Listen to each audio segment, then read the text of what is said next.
থাকা অবস্থায় এবং হাদির অনুসারী এবং হাদির যারা হত্যাকারী তাদেরকে গডফাদারদেরকে গ্রেপ্তার করতে হবে এবং যদি এটার বিচার আন্তর্জাতিক আদালতে করে যদি দিল্লি যদি থাকে তাহলে তাদেরকেও এই আইনের আওতায় তাদেরকে আনতে হবে।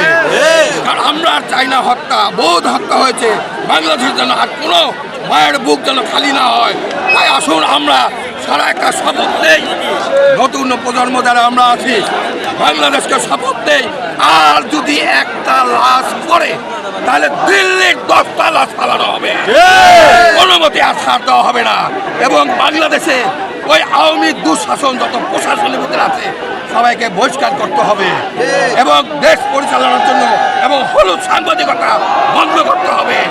এবং যদি ভালোবাসেন আসেন আমরা সবাই মিলে পিছনে কি করার সময় বাদ দিয়ে দেশকে করার শপথ নেই এবং সামনের দিকে আমরা অগ্রসর হয়ে এদেশের মানুষকে আমরা ভালোবাসি এবং নতুন প্রজন্মকে সামনের দিকে নিয়ে আমরা যাত্রা শুরু করি।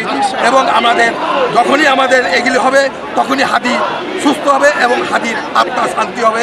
আর হাদির অসমাপ্তি কাজ আমাদের করতে হবে, হাদি যেগুলি বলে গেছেন সেগুলি আমাদের সমাপ্তি করতে হবে। এবং আসুন আমরা ভেদাভেদ ভুলে গিয়ে আমরা আগে বৃহত্তর বাংলাদেশের বৃহত্তর ঐক্য গঠন করি যাতে আমাদের পাশে কেউ না ঢুকতে পারে। তাই আসুন ভেদাভেদ বলে যাওয়ার সাংবাদিকদের ধন্যবাদ। সারা পৃথিবী